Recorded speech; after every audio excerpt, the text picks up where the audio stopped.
a crowded flight, a premium seat, a man in a simple hoodie just trying to get home. Then her, a woman with ice in her veins and venom on her tongue, who looks at him with utter disdain. "You're in my seat," she snarls, her eyes screaming what she really means. "You don't belong here." She doesn't ask. She demands. She doesn't wait. She snatches. But she just made the worst mistake of her life. Because the man she just tried to bully wasn't just another passenger. He was the one man on that plane she should have been terrified to anger. The chaos of John F. Kennedy International Airport's Terminal 5 was a familiar symphony to Marcus Thorne. It was a rhythm of hurried footsteps, anxious final calls, and the synthetic cheer of broadcast announcements. To most, it was a stressful necessity. To Marcus, it was a report card. He sat near Gate 22, watching the boarding process for Summit Air Flight 815 to London Heathrow. He was dressed in a way that guaranteed anonymity. A worn, dark grey hoodie, simple black jeans, and a pair of high-end Bose headphones that were currently silent, resting around his neck. At 42, Marcus possessed a stillness that often made people overlook him, which was precisely his intention. He looked like a tired software developer or a musician heading to a gig, not the man whose name was on the registration of every single aircraft in the Summit Air fleet. Marcus Thorne was the founder and CEO of Summit Air. He hadn't just built an airline. He'd built a brand that Forbes had recently lauded as the fastest-growing disruptor in aviation. He'd started with 2 leased planes and a stubborn belief that you could treat both employees and customers with dignity and still turn a profit. Now, a decade later, Summit Air was a genuine competitor to the legacy carriers, and Marcus was one of the youngest and most successful black CEOs in the country. He made a point to fly undercover in his own cabins at least once a quarter. Today, he was flying premium economy, seat 12A. He wanted to check the service, the seat comfort, and the attitudes of his crew when the boss wasn't watching. His executive jet, a sleek Gulfstream G650, was waiting patiently back at Teterboro. But today, he was a regular passenger. He watched his ground crew. They were efficient, smiling. He noted the lead flight attendant, Sarah, at the aircraft door, greeting passengers with a genuine warmth that made him proud. He'd personally written the training manual for that. A1 service, he mentally noted. That's when she arrived, cutting through the relative calm of the gate lounge like a buzzsaw. Her name was Caroline Dupont. She was a whirlwind of frantic energy, bleached blonde hair pulled into a severe ponytail, and a beige trench coat that looked expensive, but fit poorly. She was dragging a bright pink roller bag that clashed violently with her coat, and she was barking into her phone. "No, Richard, I told you to have the car service meet me at the curb. I had to drag this through security myself. What am I paying for?" "No, I don't care about the meeting. You fix it." She snapped her phone shut and shoved it into a large, pebbled leather handbag. She glanced at the boarding line, scoffed at its length, and pushed her way directly to the front, flashing her boarding pass at the gate agent. "I'm premium. You're boarding my group." The agent, a young man named Ben, smiled tightly. "Ma'am, we've already called premium. We're on group 4 right now, but please, go ahead." "As I thought," she muttered, and stomped down the jet bridge, her roller bag thudding loudly behind her. Marcus sighed. This was the part of the job he hated. Entitled passengers made the experience miserable for everyone, especially the crew. He gathered his simple backpack, which contained a laptop and a novel, and waited for his group to be called. He preferred to board last, to observe the full cabin. 10 minutes later, he was the final passenger to step onto the plane. He smiled at Sarah, the flight attendant. "Evening. Hope you have a smooth flight." Sarah, who had been bracing for another Caroline, visibly relaxed. "Welcome aboard, sir. We're certainly going to try. 12A is just on your left, window seat." "Perfect," Marcus said. He moved down the aisle. The cabin was mostly full. He reached row 12. In 12C, the aisle seat, sat a young student with headphones, already engrossed in a textbook. The middle seat, 12B, was empty. And in his seat, 12A, the window seat he had specifically booked to observe the wing and engine service, sat Caroline Dupont. She was already settled in, her trench coat haphazardly stuffed into the seat-back pocket in front of her, her pink bag at her feet, and her phone in her hand as she scrolled aggressively through Instagram.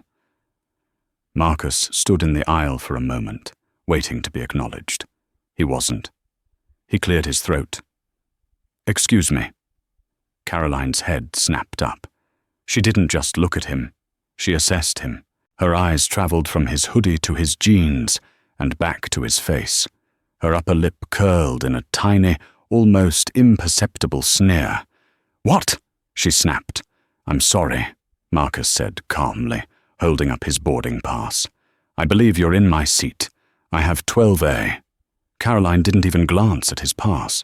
She let out a short, sharp laugh, a sound like glass breaking. "No, I have 12A.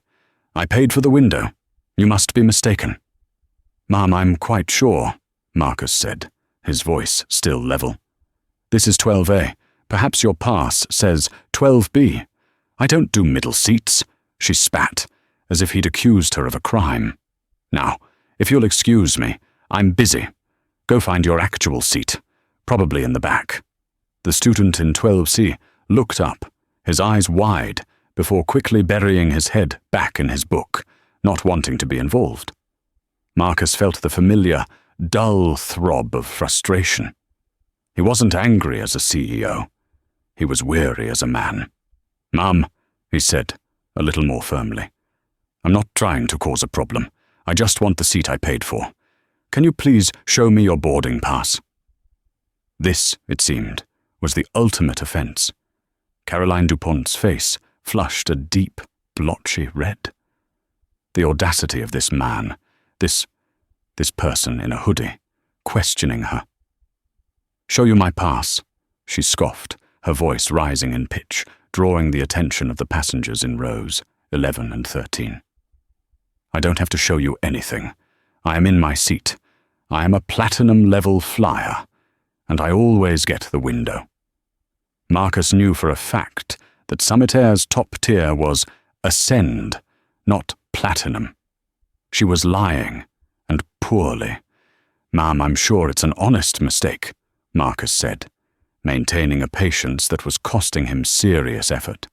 He was acutely aware that the jet bridge was about to be pulled. The flight was already 5 minutes behind schedule, thanks to her late arrival.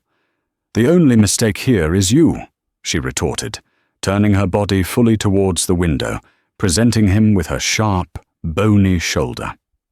It was a gesture of complete dismissal. "Now go away." A small line of passengers was now blocked behind Marcus, who was still standing in the aisle. From the front galley, Sarah, the flight attendant, noticed the bottleneck and began to walk toward them. "Sir, is there a problem?" Sarah asked, her voice the practiced soothing tone of a conflict resolution expert. Before Marcus could speak, Caroline twisted in her seat. "Yes, there's a problem. This man is trying to take my seat. He's harassing me. I want him removed." Sarah's professional smile flickered. She looked at Marcus, who simply held out his boarding pass. "Sarah, my pass is for 12A. I believe this passenger may be in 12B. Sarah nodded and turned to Caroline. "Ma'am, I'd be happy to clear this up. May I please see your boarding pass?" "This is ridiculous," Caroline shouted, though she began digging angrily in her oversized handbag. She pulled out a crumpled pass and shoved it at Sarah. "See? Platinum." Sarah took the pass and read it clearly. Her shoulders slumped. "Ma'am, your assigned seat is 12B, the middle seat." The entire section of the cabin heard it. The student in 12C visibly flinched. Caroline's eyes went wide, then narrowed into slits of pure fury. She snatched the pass back from Sarah. "That's impossible. Richard, my husband. He booked this. He would never put me in a middle seat. This airline. Your system. It's incompetent." "I understand your frustration, Ma'am," Sarah said, her voice strained. "But the gentleman, Mr. Thorne, is in his correct seat. I'm going to have to ask you to move to 12B so we can complete boarding and depart on time." For a full 10 seconds, Caroline just stared at her. Then she turned her gaze back to Marcus. It was a look of such profound, acidic contempt that it momentarily stunned him. She didn't see a person. She saw an obstacle, an inferior one. "No," she said, her voice dangerously quiet. "Ma'am?" Sarah asked. I said, "No, I am not moving." She then did something that escalated the situation from a dispute to an assault. She reached over, grabbed Marcus's small backpack from his hand, and threw it into the aisle behind him. "Get out of my way," she hissed. "I don't care what your little ticket says. People like you shouldn't even be in this cabin. You probably got this ticket with some government handout. I am a paying customer, and I am sitting here." "People like me," Marcus repeated, his voice losing its warmth, dipping to a low, cold monotone. "Yes, you know exactly what I mean," she sneered. She then pulled out her phone and aimed the camera directly at his face, the red record light blinking. "And now you're threatening me. I'm recording this. I'm recording this man threatening a woman. I'm going to send this to the news. I'm going to sue this entire pathetic airline." Marcus stared into the lens. He didn't flinch. He was no longer a quiet observer. He was now the CEO of a company being actively, libelously attacked by a customer who was also assaulting another passenger. "Sarah," Marcus said, his voice projecting a new, effortless authority that cut through Caroline's rant. "This passenger is now creating a hostile environment and is refusing to comply with crew instructions. Please get your lead." Sarah, visibly shaken but grateful for the newfound steel in his voice, nodded sharply. "Right away, sir." "You can't order her around," Caroline shrieked. "You're nobody. You're a thug in a hoodie." "Ma'am, please stop filming me," Marcus said. "I'll film whatever I want. This is my country. I have rights." "You have a ticket for 12B, Marcus replied, bending down to retrieve his backpack. As he stood up, Caroline made her final, critical error. Believing he was leaving, she smirked triumphantly. But when she saw he was just straightening up, his face set like stone, her rage boiled over. "I told you to move." She unbuckled her seatbelt, stood up slightly, and put both hands on Marcus's chest, shoving him backward. It wasn't a hard shove. Marcus was a solid man. But it was a physical, unambiguous assault. In the cabin, there was a collective, horrified gasp. The student in 12C was now filming. So were 2 other passengers. Marcus didn't stumble, but he took a half step back. He looked down at her hands on his chest, then back up at her face. The patience was gone. The weariness was gone. All that remained was a freezing, terrifying calm. "Ma'am," he said, his voice so quiet it was almost a whisper, yet everyone heard it. "You just put your hands on me." At that moment, Mark, the lead flight attendant, arrived, followed by Sarah. "What is going on here?" "Ma'am, you need to sit down." "This man assaulted me," Caroline shrieked, pointing a trembling, accusatory finger at Marcus. "He tried to pull me out of my seat. I'm defending myself. I want the police. I want the captain." "That's a lie," the student in 12C suddenly yelled. "She's lying. She threw his bag and she pushed him. I saw it." "We all saw it," a man from row 13 called out. Caroline's world was suddenly collapsing. She was no longer the victim. She was the aggressor, and the entire cabin was her witness. Her camera was still recording, now capturing her own panicked, guilty face. Mark, the lead FA, was a veteran. He recognized a security threat when he saw one. "Ma'am, I am ordering you to take your assigned seat, or you will be removed from this aircraft." "You can't remove me," she bluffed, though her voice was trembling. "My husband is a lawyer. He'll own this airline. He'll have all your jobs." Marcus had heard enough.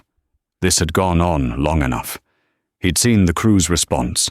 He'd seen the passenger's reaction, and he'd felt the woman's hands on his chest. The experiment was over. He turned to Mark. "Mark, you're right. She's a security risk, but you don't need to remove her." Mark looked confused. "Sir." Marcus looked past him, toward the open cockpit door, where the captain was peering out, alerted by the shouting. He then turned his steely gaze back to the pale, trembling woman in seat 12A. "You," Marcus said, pointing a single steady finger at her. "You are going to stand up, take your pink bag, and you are going to walk off this plane. Voluntarily." Caroline let out another shrill laugh, though it was hollow with fear. "And why would I do that? Who in the hell do you think you are?" Marcus took a single step closer. He was no longer a man in a hoodie. He was an owner in his house. "My name is Marcus Thorne," he said, his voice clear and sharp as a diamond. "And I am the founder, chairman, and chief executive officer of Summit Air." He paused, letting the words hang in the dead silent cabin. "You're not just on my plane," he said, as Caroline's face froze in a mask of dawning, abject horror. "You're in my seat, and you're threatening to sue the company that I own." The silence in the cabin was absolute. It was so total that the faint whine of the auxiliary power unit under the wing suddenly sounded like a roar. Every passenger who had been filming, every person who had been whispering, every crew member was frozen. Caroline DuPont's face was a grotesque canvas of disbelief. Her jaw worked open and closed, but no sound came out. The hand holding her phone, which was still recording, began to tremble violently. The screen's light illuminated a face that had cycled from angry crimson to a waxy, spectral white. "No," she whispered. You're lying." Marcus didn't even acknowledge her. He turned to the lead flight attendant, Mark, whose own expression was one of pure shock. Behind him, Sarah's hands were pressed to her mouth. "Mark," Marcus said, his voice all business. "My apologies. This was meant to be a simple quality check flight. It has clearly failed." He then looked past Mark to the cockpit. "Captain Henderson, a word, please." Captain Henderson, a silver-haired veteran, was already unbuckling. He emerged from the cockpit, his face grim. When he saw Marcus, his eyes widened. He'd seen Marcus at company all-hands meetings and in corporate videos. "Mr. Thorne," Henderson exclaimed, his voice booming in the quiet. "Sir, I had no idea you were on board. What on earth is going on out here?" The last shred of Caroline's denial evaporated. This was real. The captain knew him. The man in the hoodie wasn't a thug. He was the boss. Her brain simply blue-screened.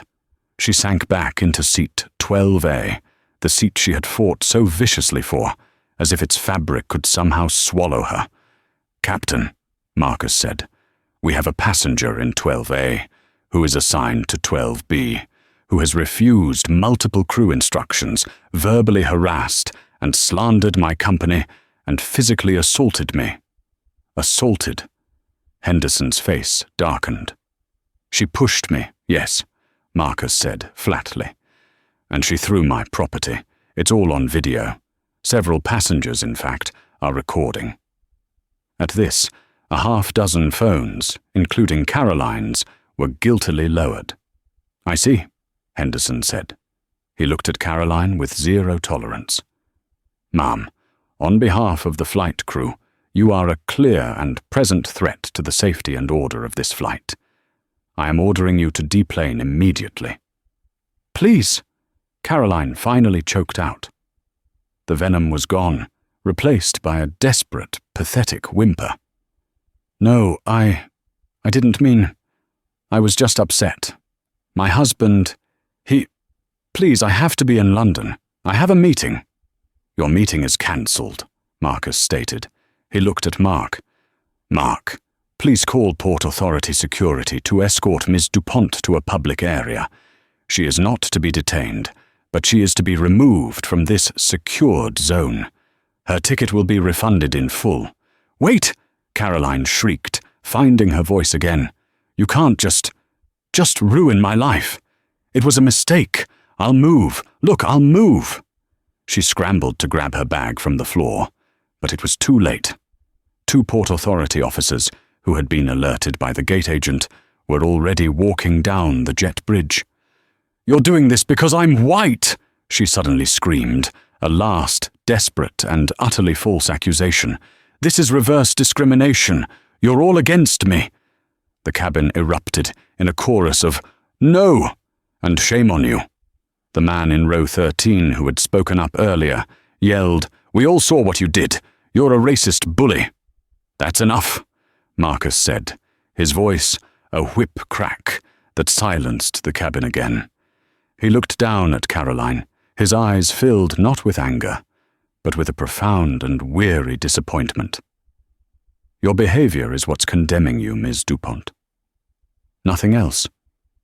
You saw a black man in a hoodie in a seat you wanted, and you decided he didn't belong. You assumed he was poor, powerless, and beneath you. You were wrong on all counts." He gestured to the officers, who were now standing in the aisle. "Please, get her off my plane." Caroline seemed to crumple. The fight was over. She knew she had lost in a way she couldn't even begin to comprehend. As the officers politely but firmly told her to stand, she grabbed her handbag. But her phone. She left her phone, still recording, on the seat. Perhaps in her panic, she forgot. Or perhaps, subconsciously, she wanted a record of her own execution. As the officers led her up the aisle, she was a pathetic sight. Her hair was coming undone. Her makeup was streaked with tears of rage and humiliation. She didn't look back. As she crossed the threshold from the plane to the jet bridge, a small, spontaneous burst of applause broke out in the cabin. Marcus winced. He didn't want that. He held up a hand. "Please, enough." He turned to the passengers. "Ladies and gentlemen, my name is Marcus Thorne. I am the CEO of this airline. I deeply apologize for the disturbance and the delay. This is not the standard of service we aim for." He then walked to the front, picked up the intercom. "This is Marcus Thorne, speaking from the flight deck. To everyone on board, my apologies. We had a customer service issue that has been resolved. Our crew, Sarah and Mark, handled a very difficult situation with extreme professionalism, and I want to personally thank them." He hung up, turned to the gate agent and said, "Close it up. Let's get these people to London." As he walked back to his row, Sarah was retrieving Caroline's forgotten phone from seat 12A. She held it up, her hand shaking. "Mr. Thorne, it's still recording." Marcus looked at the device. He saw his own face reflected on the dark screen. He reached out and pressed the stop button. The video file saved. "Give that to the gate agent," he said quietly. "Have them hold it at lost and found. I'm sure she'll be back for it." He finally sat down in 12A, the window seat. He buckled his seatbelt, leaned his head back, and closed his eyes, the plane's door sealing shut with a heavy, final thunk. The incident was over. But for Caroline DuPont, the karma was just beginning. The Summit Air flight was halfway across the Atlantic when the first passenger video hit TikTok. It was from the student in 12C. It was shaky, but the audio was crystal clear. It captured everything. Caroline's sneer, her "people like you" comment, the shove, her shriek of "he assaulted me," and the stunning cabin silent climax. "Ma'am, I am ordering you to take your assigned seat." "Who in the hell do you think you are?" "My name is Marcus Thorne. I am the CEO of Summit Air." The video was 58 seconds long. The student had captioned it. This Karen tried to snatch a seat from a black man in a hoodie. Turns out he owned the airline. Karen, Eden flying, Yorkshire racism, Norcia instant karma. By the time Marcus landed in London, the video had 12 million views. It had been ripped and reposted to Twitter, now X, to Instagram, to Facebook. It was the #1 trending topic in the world.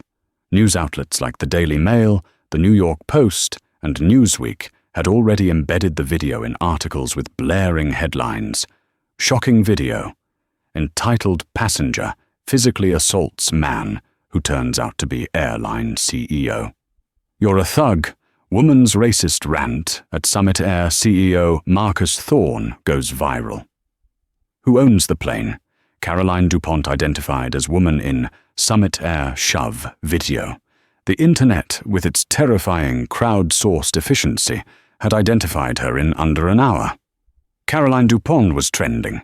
Amateur sleuths found her LinkedIn profile.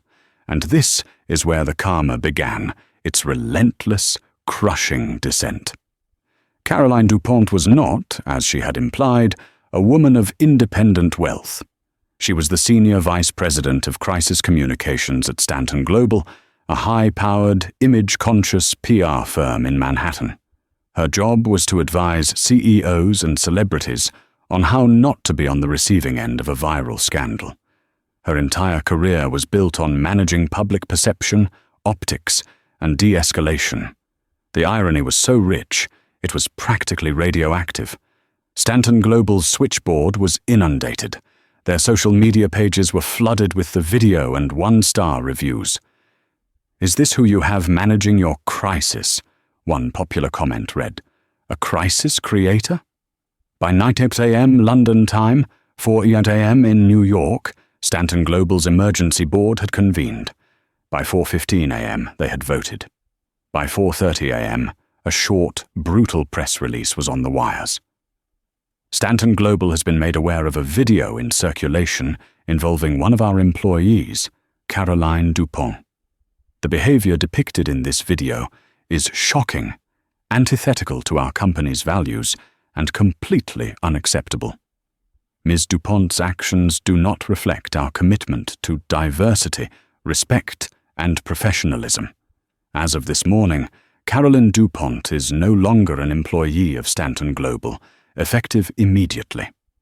Caroline, meanwhile, had been forced to take a humiliating cab ride from JFK back to her sprawling, heavily mortgaged home in Greenwich, Connecticut. She had spent the entire ride composing a tearful, panicked voicemail for her husband, Richard. "Richie, you have to fix this. This man, he provoked me. He had me arrested. You have to sue him. You have to sue Summit Air. He said his name was Thorne. Marcus Thorne.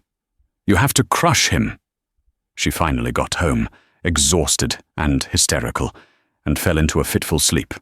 She woke up 3 hours later to her phone, which she had retrieved from Lost and Found, exploding with notifications. She saw the news. She saw the TikTok. She saw the statement from her employer. She had been fired. No, she whimpered, the blood draining from her face. She immediately called her husband's cell. It went straight to voicemail. She tried again. Voicemail. She tried his office line. A grim-sounding receptionist answered. "Law offices of Finch, Stratton, and Price." "I need to speak to my husband, Richard DuPont," Caroline demanded. "Mr. DuPont is in an emergency meeting, ma'am. He is not to be disturbed." "I am Mrs. DuPont. You put him on the phone right now." There was a cold silence. "No, ma'am. I cannot. The line clicked dead. Caroline was now in a full-blown panic. She didn't understand. Why wasn't Richard fixing this? He was a partner. He was a powerful lawyer. He'd told her he was, but Richard DuPont was in an emergency meeting for a very different reason. The senior partners, Mr. Finch and Mr. Stratton themselves, were sitting across from him, their faces like granite. On the conference room's large monitor was the TikTok video, playing on a loop. Sound off. "Richard," Mr. Finch said, his voice gravelly. "Explain this. Now." Richard was sweating through his $2,000 suit. I don't know, sir. She can be volatile. I wasn't there." "She wasn't," Mr. Stratton said, sliding a piece of paper across the table. "But you are. Do you know what that is?" Richard looked at the paper. It was an internal accounting summary. "That," Stratton said, "is the file for our largest single client. The client you brought in and manage, Richard. The client that accounts for 40% of your, and by extension, our annual billing." Richard's eyes scanned the client name at the top of the page. He felt his stomach drop through the floor. The client was Summit Air.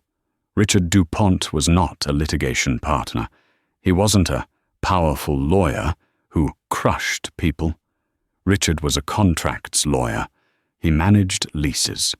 Specifically, he had spent the last 3 years building a relationship with Summit Air's legal department, handling their complex, high-revenue contracts for gate and terminal space at LaGuardia and JFK. He had gotten the client by chance, schmoozed his way into a junior partnership, and had been terrified of losing it ever since. His entire master of the universe persona at home was a charade to mask his crippling insecurity. And his wife, Caroline, had just, in a single 58-second clip, blown it all to smithereens. "The phone in my office," Mr. Finch said, "has been ringing for an hour. Not from the press. From Skadden, Arps, Summit Air's real law firm. Their general counsel is deeply concerned that a partner at a firm they retain is married to the woman who publicly assaulted their CEO." He said, "Deeply concerned?" Richard asked, his voice a squeak. "He said," Mr. Stratton corrected, "this relationship is no longer tenable. They are pulling the account, Richard. As of this morning, Summit Air is terminating its contract with Finch, Stratton, and Price, citing a material breach of professional conduct and an irreparable reputational conflict." Richard just stared. 40% of his billing, his partnership, his entire career. "You're a liability, Richard," Finch said, standing up. "You and your wife. You've exposed this firm to humiliation and catastrophic financial loss. Clean out your desk. Security will escort you out." "But my partnership," Richard stammered. "You can't just—" "I can," Stratton said. "And I have. You're done. Get out." Richard DuPont, the powerful lawyer, stumbled out of the conference room, a ghost in a bespoke suit. He was so numb he didn't even protest when a security guard silently began putting his desk items into a cardboard box. Meanwhile, Marcus Thorne was in his London office, finishing a meeting with his European operations team. His phone had been managed by his PR lead, and he'd refused to comment personally. "The videos are out, Mr. Thorne," his PR lead, a sharp woman named Alana, said. "It's massive. Summit Air is trending globally for the right reasons. Marcus Thorne is trending for being a class act and a picture of patience. And Caroline DuPont is, well, she's not having a good day. Stanton Global fired her." Marcus just nodded, sipping his coffee. "Good, that's a natural consequence. Her actions were the antithesis of a PR professional." "There's more," Alana said, looking at her tablet. "We just got word from legal. The firm that handles our JFK leasing, Finch, Stratton and Price, the managing partner for our account was a Richard DuPont." Marcus stopped drinking. He put the cup down slowly. Richard DuPont? Her husband, Alana confirmed. Our legal team terminated the contract this morning. The firm fired him an hour later. Marcus was silent for a long moment. He hadn't known. He hadn't planned that. He had just reacted to a threat on his plane. But the universe, it seemed, had a way of balancing the books with a brutal, karmic precision. He didn't feel triumph. He just felt tired. Make sure her ticket is refunded, Alana, and that's it. We're done. We don't comment, we don't gloat. We take the high road. Summit Air is about dignity. Let our actions speak for themselves. Yes, sir, Alana said. But the world wasn't done with Caroline. When Richard DuPont finally arrived home that evening, the Greenwich house was dark. He walked in, his cardboard box of shame in his hand. Caroline was sitting in the kitchen in the dark, clutching her phone. "Did you do it?" she whispered, her voice raw. "Did you sue them? Did you call the news?" Richard turned on the light. She flinched. His face was grey and empty. He wordlessly walked to the kitchen counter, picked up his car keys, his wedding ring, and his wallet. "Richard?" Caroline asked, a new, cold fear creeping into her voice. "Richard, what are you doing?" He didn't look at her. He just dropped his office key and the house key on the counter. "I'm leaving, Caroline." "What? You can't leave. We have to fight this." "Fight what?" he finally snapped, his voice cracking. "Fight them. They were us. That contract, Caroline. Summit Air. That was my client. My only client that mattered." Her face went blank. What do you mean?" "They fired me," he whispered, the admission draining the last bit of life from him. "Because of you. Because you couldn't just sit in a middle seat for 6 hours. Because you had to attack the one man on that plane who could ruin us. And you did. You ruined me."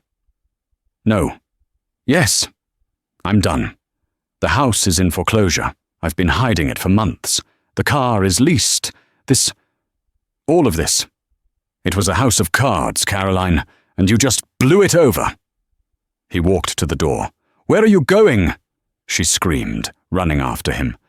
"To my mother's, in Delaware," he said, opening the door. "The divorce papers will be served tomorrow. Have fun with your viral fame. You earned it."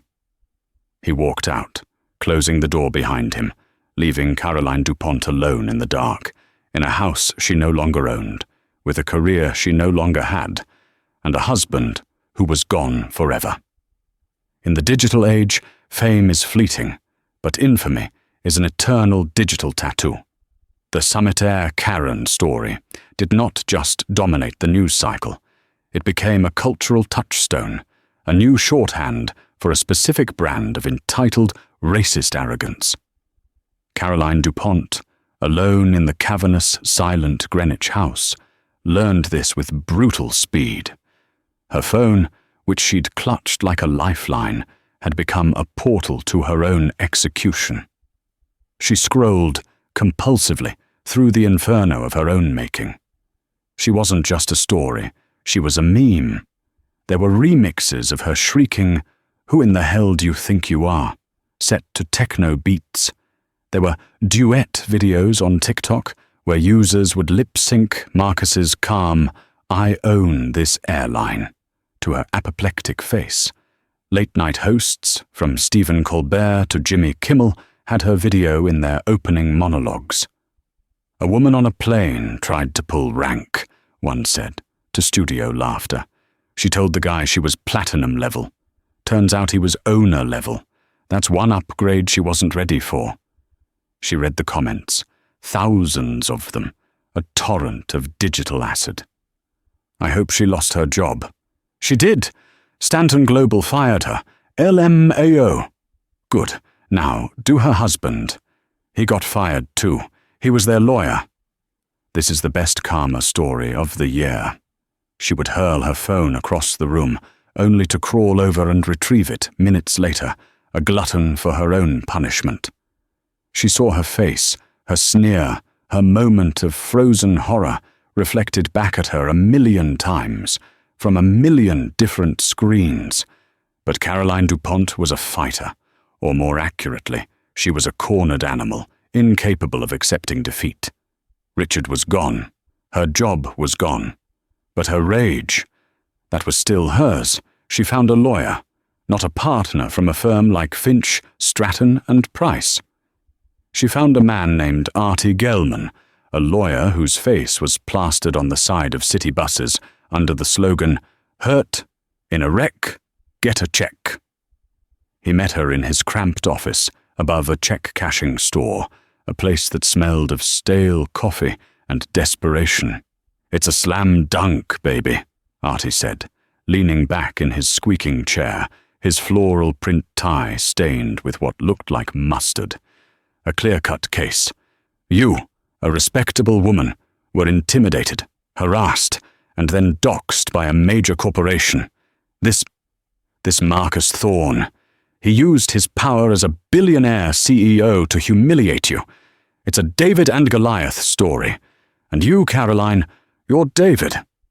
He seemed to forget that, in the video, she was the one trying to crush the little guy. Caroline didn't care. He was the first person in 48 hours who hadn't looked at her with pure disgust. "So you'll sue him?" she asked, her voice raw. "Sue him? We'll own him. We're going to hold a press conference, right here, tomorrow. You'll tell your side, the real story, how you were the victim." The press conference was a disaster.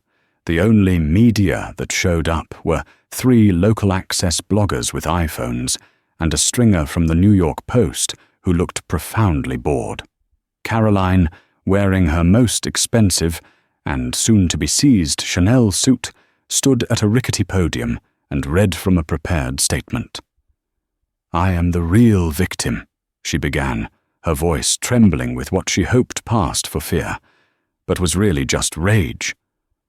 "I was on a long-haul flight. I was disoriented, and I made a simple mistake about a seat. In response, I was ganged up on. I was threatened by a large man, Mr. Thorne, who refused to identify himself. He and his crew created a hostile environment.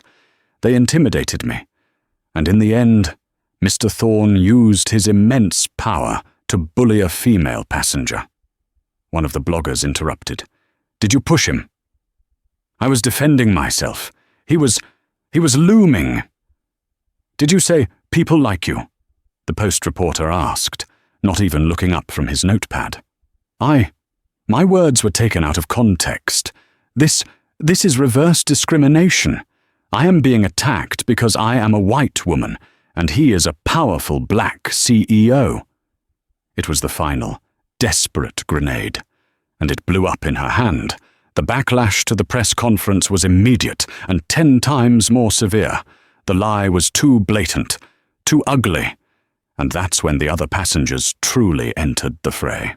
The student from 12C, a young man named Alex, was suddenly on CNN. "She's lying. Point blank," he said, his face earnest.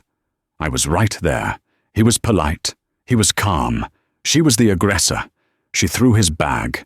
She put her hands on him. She said the people like you line with pure venom. The reverse discrimination claim is disgusting." The man from row 13, a sales executive named Robert, sent his own, clearer video to Good Morning America. It captured the audio of her telling Sarah, the flight attendant, "I am a platinum-level flyer," and Sarah's calm reply, "Ma'am, your seat is 12B. She knew she was in the wrong seat, Robert told the host. She just didn't want to give it up to him. It's that simple. She lied to the crew, and now she's lying to the world. The online fury turned into a hunt for irrefutable truth, and the holy grail was the video on Caroline's own phone. Artie Gelman had tried to file an injunction to have the phone, which was in Port Authority evidence, returned as privileged property. The judge, who had presumably seen the news, denied the motion in under a minute. The DA's office, though not pressing assault charges, at Marcus's request, declared the phone's contents to be part of an official incident report, and official reports are eventually public. Someone leaked it, the full 90-second file. It was the ultimate, self-inflicted wound.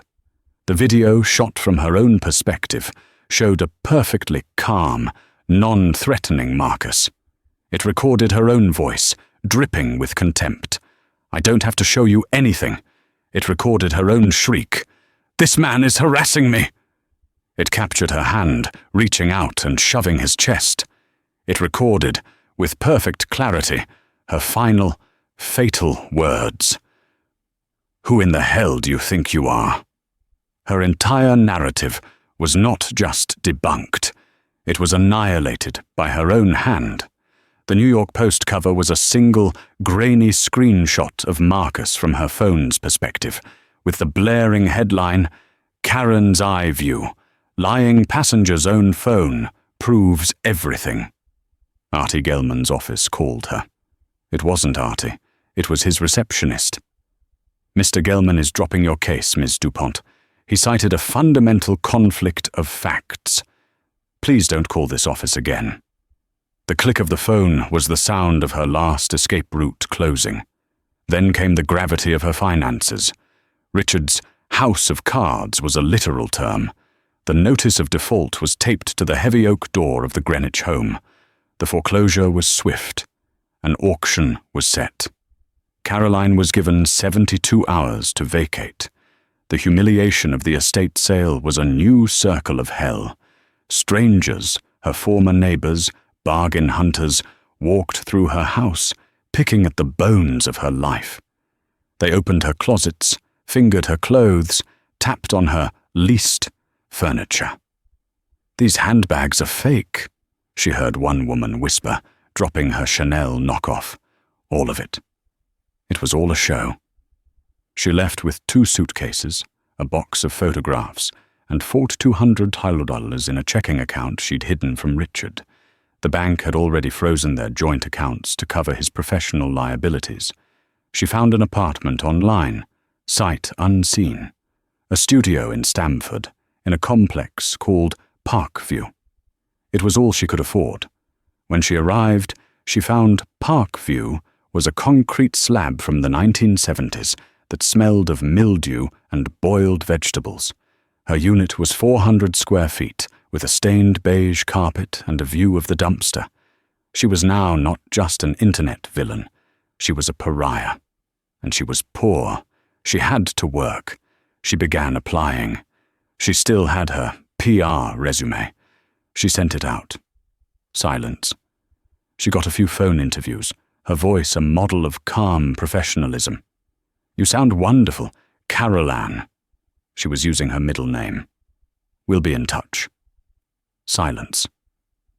Finally, after a promising call with an insurance company, she called them back. "I'm just checking on the status of my application." The HR manager's voice was cold. "We're not moving forward.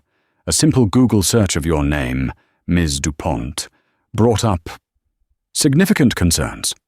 We cannot, in good faith, put you in a client-facing role. Or any role." She hung up and did what she had avoided. She Googled Caroline DuPont. It was a wasteland, millions of results, videos, articles, think pieces. The face of modern racism. Top 10 Karen meltdowns. What not to do on a plane. Her LinkedIn profile was gone, but screenshots were everywhere, attached to articles about her firing. She was unemployable. She was the textbook definition of a toxic asset. Her only option was a temp agency, the kind that didn't ask questions, that just needed a warm body to fill a seat. This led her to the windowless cubicle, the data entry job, the purgatory of 10-key typing, her entire world reduced to numbers on a screen. While her world shrank to the size of a beige cubicle, Marcus Thorne's expanded.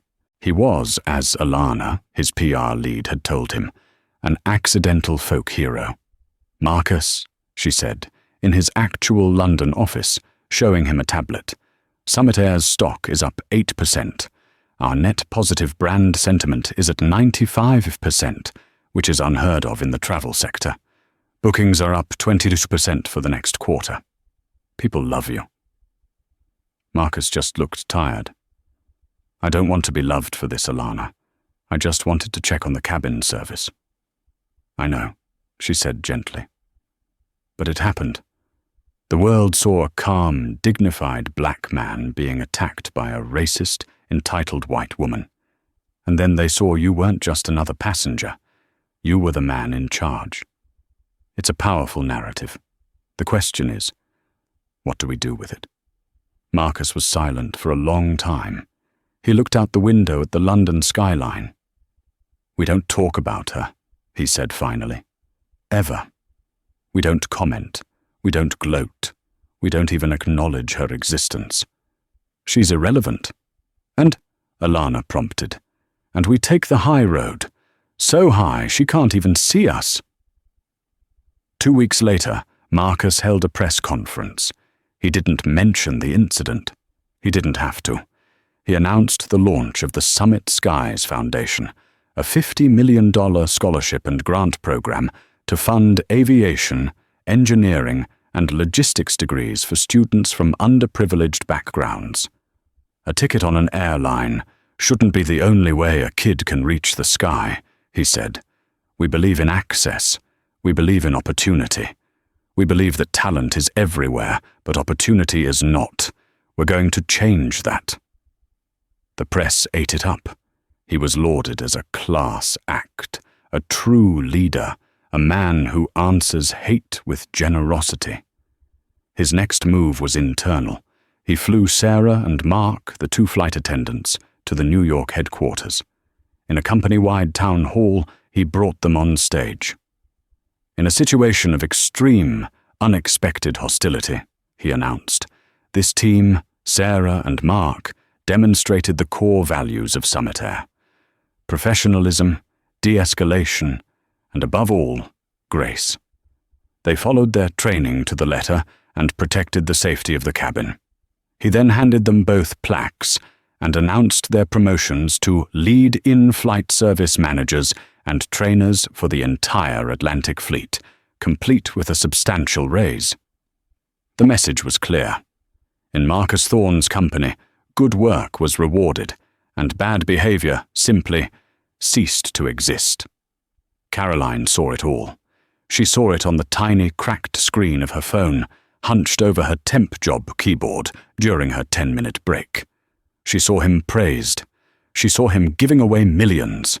She saw him smiling, shaking hands, ascending. The chasm between their 2 realities had become a galaxy. That Friday, after a week of soul-crushing, mind-numbing data entry, she left the office. It was cold. November. The air was sharp and smelled of exhaust. Her thin second-hand coat was useless against the wind. Her new life was a grind of shame, anonymity, and a bone-deep chill. She stood at the bus stop, a ghost among other ghosts, all of them just trying to get home. She clutched the strap of her cheap, faux leather bag, her gaze fixed on the cracked pavement. And then she heard it. It was a sound she used to associate with vacations, with power, with escape. It was the deep, thunderous roar of jet engines, powerful and defiant, climbing steeply into the night sky. She looked up. It was a Summit Air A350, its logo unmistakable even in the dark, climbing out of JFK. It was a beacon of light and power, ascending into the clean, cold dark. It was on its way to London, or Paris, or a world she was no longer a part of. She watched it until it was just a pinprick of light, swallowed by the clouds.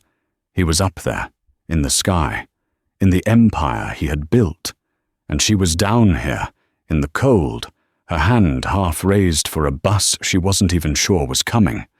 The karma wasn't just a fall. It was the crushing, permanent and absolute gravity of her new position. She was, and forever would be, on the ground, looking up at what she had lost. Was this karma, or was this a simple, brutal lesson in cause and effect?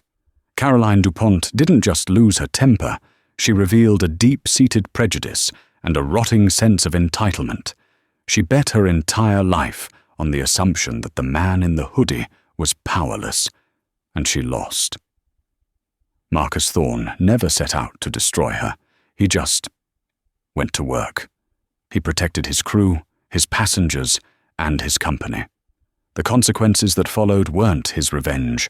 They were the natural gravity of her own actions, pulling her entire house of cards down with her. What do you think? Was the outcome truly just? Or was the digital mob too cruel? Is this a story about racism, class, or just one person's terrible, life-altering mistake? Let us know your thoughts in the comments below.